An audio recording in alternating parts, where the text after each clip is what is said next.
台南市教育局一直以来推动校园生命教育课程，并将生命教育纳入学校课程计划。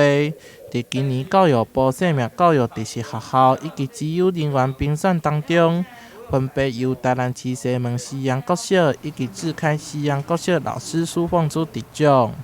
那所以生命教育其实它的重点是人对于自己、人对于环境，还有人对于这个不同的生物都能够以这个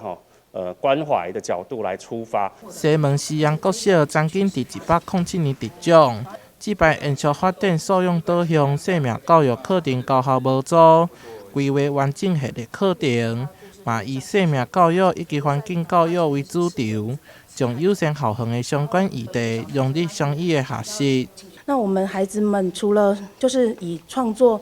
在地的像风师爷或是剑师的作品。就以双语作品，然后并且我们老师们也研发了有关生命教育的双语绘本，那是结合像我们学校的特色校定弹性学习课程，像有蝙蝠屋，然后上面这是风师爷。那我们的双语绘本的话，里面也是结合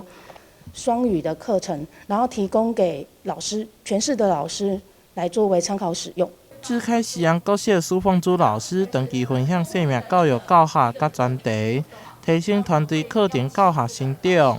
透过课程的设计，让学生有无同款的感受。我们还把这一些生命教育的议题呢，融入到我们的各个学校的非正式的课程当中，就是我们办理的活动。例如说，我们的减塑课程，那为什么要减塑？就是在生命教育。利用它的价值思辨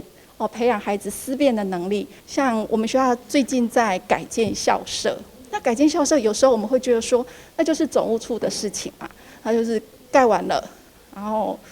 标出去就好了，或者是在其中学务处要特别注意安全。可是我们还是把生命教育的元素就融进去我们的校舍的改建当中。这摆得奖可见学校对生命教育推动的用心。教育局嘛希望会当分享这个学校以及老师的经验，透过生命教育核心价值，活化生命教育课程，创造友善校园。台南新闻杨顺华采访报道。